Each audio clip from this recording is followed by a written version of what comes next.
You're listening to Puma Podcast.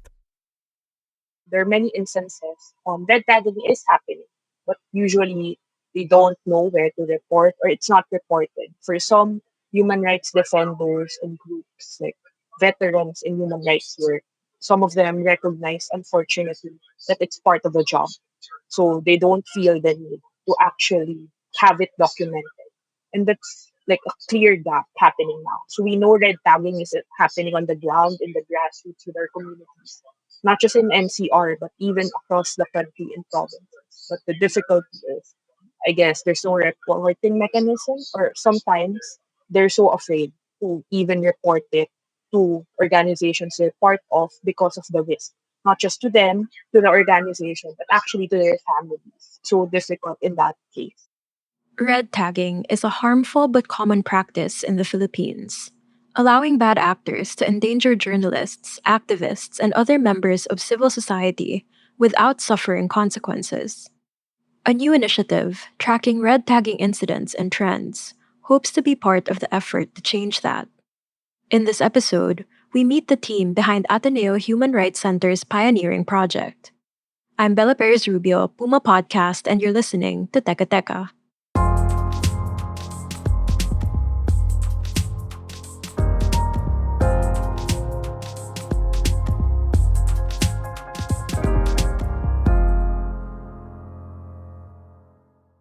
The Anti-Red Tagging Monitoring Project is actually an initiative of the Ateneo Human Rights Center. So there's a team that's working on the project itself, and it really aims to raise public awareness against the harmful practice of red tagging. That's attorney Billy Blanco, a program officer at the Ateneo Human Rights Center. Part of it really entails addressing the worsening threat and being able to identify the patterns as well as the trends with the red tagging practice. And really, our hope for the project is to actually have some sort of documentation. Since, as we know, the practice of red tagging is a key human rights issue, but it's something that I don't think there has been a very good documentation or clear monitoring tool for it. Yeah, we actually launched last month, but the monitoring period actually just covers 6 months. So it's from January to June 2024. So very short monitoring period, but the project has been going on for, I think, almost close to a year now, involving the preparatory work as well as the monitoring phase itself.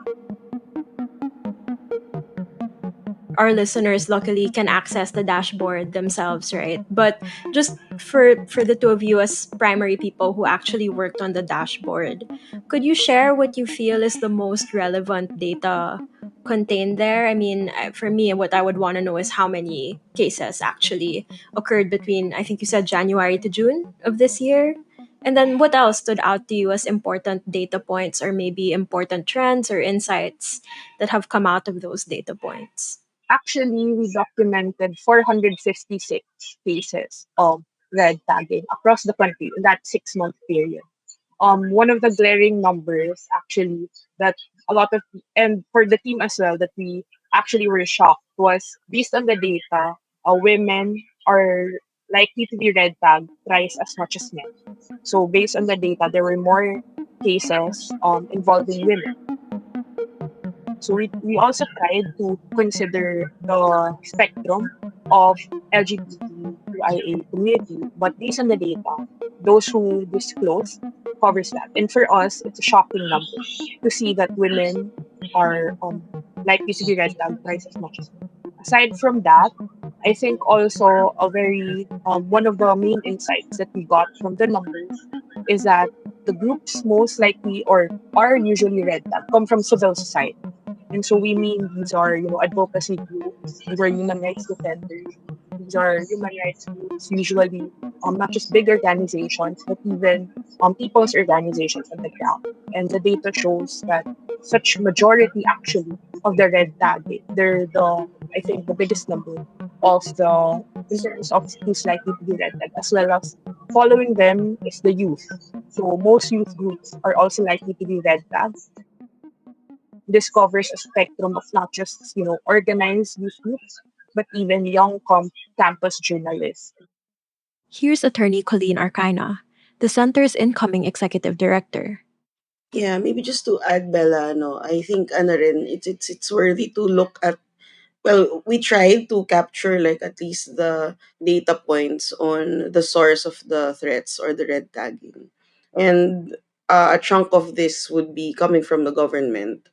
I'm so curious about like how you define a case of red tagging, because I mean I think it's a lot more nebulous, for example, than tracking a drug related killing, which I think is pretty straightforward. Whereas red tagging, it can be as innocuous as a comment on a post, so what defines for this project in particular a case of red tagging? Actually, for we know that red tagging is not a new concept, but as you mentioned, it's difficult because there is no formal legal framework, so there's no policy actually defining red tagging.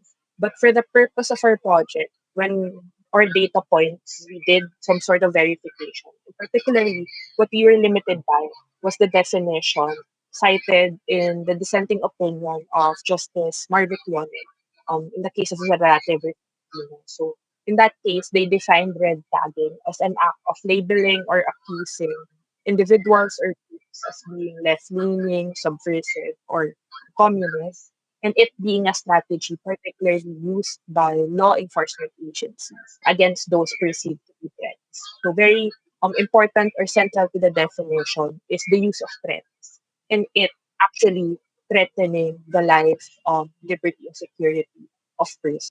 And this definition was actually also expanded by the Supreme Court recently. And in that case, the Supreme Court particularly identified it to be a threat.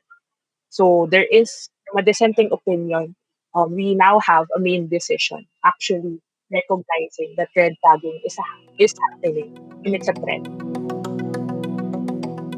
And just to bring this conversation down to like a simpler level, like I'll give you an example and then tell me if that would be considered a case of red tagging for the dashboard. I think the closest I've really come to red tagging is, people in my comment section, for example, accusing me of, being sympathetic to the NPA, like weird but very familiar turns of phrase, hired by the CPP, NPA, armed resistance, etc. Would that, like, if you saw those comments on an article that I wrote, for example, in my previous job, would that count, or is that not formed enough of a threat if it's just an accusation? Actually, the team considered those to be considered red tagging. And in our data, we also, there are some cases that we were able to document involving that. So it was posts by unverified accounts, usually, or blog posts. And that's something actually that I think a trend happening now. Most red tagging occurs online. And the logic being just the accusation is already a threat, just making that unfounded connection. More from attorneys Billy and Colleen after a quick break.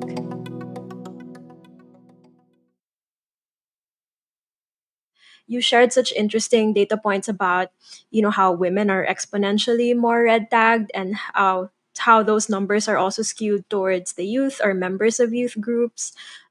Any other divides that might have popped up, like for example geographical divides? Are there certain areas where red tagging occurs more? So the most affected area is Region 5, so that's Bicol region.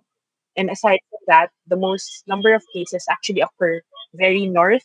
So that's Ilocos region, so Region 1, Region 2, Cagayan Valley, and the Cordillera Administrative Region. And then aside from the north, it's also very south. So southern Mindanao. So that's one of the most curious, actually, interesting, actually, rather points that we identified, because when we started with this project, we actually thought that most of the cases would be in Manila or in NCR. And as we're seeing now, there's actually more cases outside the national capital region, and it's very north and very south of the country. So both ends of the country. Yeah. Any insights as to why these are hotspots, and maybe any insights as well as to why women suffer these red tagging attacks more than men? Oh, that's interesting.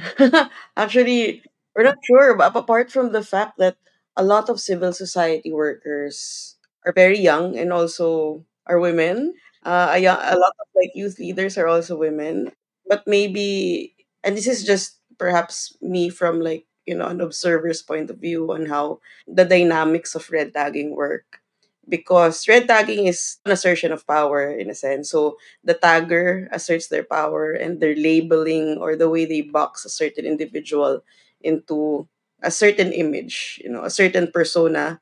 And I think because society tends to box women more in certain personas and images, that's why numbers skew to that. I think it's a similar trend, for example, for journalists, for women journalists, or journalists with diverse OGSC, for example.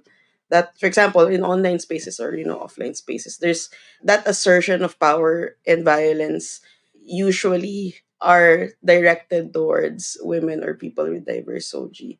And I think it's parallel to this practice of red tagging as well. But that's from my personal observation, being in also in the space for quite some time. Actually, I just wanted to highlight that point too. Based on the documented cases we also got and the stories from the ground, that's true. Most community leaders actually are women, and they're the ones there in the community. So, in cases where they were red tagged, particularly face to face. So, in cases they were visited by unverified individuals or actually asked to stop a certain activity, I think some cases really highlighted women there because they're the ones actually remaining in the community or in the home, and they're community organizers, or they're the ones taking care of the community there. So that's also something that particularly relevant to that con. But then that also, brings up what I would imagine to be a difficulty for your dashboard. I mean, even Dahas, for example, they say that the numbers they have that they're able to verify as a small team of, if I'm not mistaken, less than five. They operate under the assumption that the numbers they have are very much not the full picture of the killings, like a very conservative idea of how many people are actually dying in the drug war because of certain limitations they have in terms of gathering data and reporting, etc. So, I mean, I would imagine that for you it would be the same, but exponentially so. That, if a comment or a tweet or a post on Facebook is enough to warrant an instance of red tagging, I would imagine that it's impossible to get all of those, even with a big bloated team. I mean, I guess one, do you agree with that assumption? And two, how much more do you think it occurred in those 6 months, for example, than what you were able to track? No, yes, number one, like we do agree that we really couldn't fully capture it. And maybe in the past 6 months, I think we do have like, for example, firsthand knowledge of people getting red tagged, but we couldn't monitor them precisely because of the danger of reporting them in the tool. So I think that's another challenge or roadblock for us, that even if we do know that maybe for every reported case, there's another one or two unreported ones that we know of. And the fact that we cannot report them speaks of the possible harm or threat that could actually have like that effect on the particular individual or even organization. Here's Billy again. It's not just about yung difficulty of gathering the data online, because that's already difficult, right? Looking or scouring through all the data on social media. But actually, the challenge also occurred offline. So part of our project is us collecting monitoring cases offline. So this entails speaking to individuals and groups who usually assist people who are red tag or who are usually red tag. Pauline mentioned this, it's so difficult because of that safety and security concern, as well as the implications of sharing the data with us. And there's so many stories. I think you're highlighting there just how complex the work that you're undertaking is. Even just thinking of my own industry in the media, supposedly there is a task force that's supposed to help us in the government when instances such as red tagging and other perils of the job occur. But then that same task force, that same presidential task force, is actually responsible for red tagging a good number of journalists. I was talking there about the Presidential Task Force on Media Security. Just this year, the National Union of Journalists of the Philippines called out the task force's executive director, Paul Gutierrez, for baselessly calling community journalist Frenchie May Cumpio part of the Communist Rebellion. Cumpio has been detained since 2020 on charges of illegal possession of firearms and explosives. She has yet to see her day in court. The same task force denies that red tagging is a state policy in the Philippines. But that claim was challenged by United Nations Special Rapporteur Irene Khan when she came to visit this year. Bills seeking to criminalize red tagging have languished in both chambers of Congress for years. The Marcos administration has made it clear that addressing the threat is not a priority. It has refused to pursue legal remedies, and President Marcos himself has shunned calls to abolish its anti-communist task force, a constant perpetrator of the harmful practice. This makes the anti-red tagging monitoring project all the more crucial. But the people running the dashboard hope that it can be more than just a record of harm. Here's Ateneo Human Rights Center's incoming executive director, Colleen Arcaina. Why we went into this project was to hopefully assist different advocacy groups, including legal groups perhaps, and also activist groups to use the documentation in different ways, like lobbying for amendment, or even having policies in place to ensure defenders protection, maybe use this in legal cases, and in a sense influence the way our courts and other institutions which can intervene in the protection of human rights defenders in the Philippines. So it's really a, hopefully, there's a menu of things that different groups and concerned communities can do with it. That was today's episode of Teka Teka. Again, I'm Bella Perez Rubio. If you want to hear more about initiatives like this one, check out previous episodes where we covered the harass, the country's last drug war monitor. We'll link those in the description for this episode. Pidoy Blanco edited this episode. Our executive producer is Jill Caro, and our editor-in-chief is Carl Javier. Thanks for listening.